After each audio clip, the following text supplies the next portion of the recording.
Guys, তোমরা সবাই কেমন আছো? আশা করছি সবাই খুব ভালো আছো। আজকে আমাদের গরিবের ঘরে খুদের ভাত রান্না হচ্ছে উনুনে। আমি আর আমার বৌদি এখানে রয়েছি, তোমাদেরকে দেখাচ্ছি, দাঁড়াও।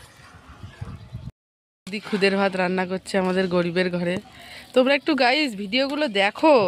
বৌদি বলো, আমাদের ভিডিওগুলো দেখো, একটু লাইক শেয়ার করো। লাইক শেয়ার করবে।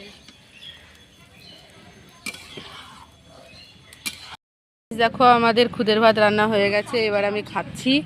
কার কার খুদের ভাত খেতে ভালোবাসে অবশ্যই কমেন্ট করে জানাবেন। দারুণ হয়েছে।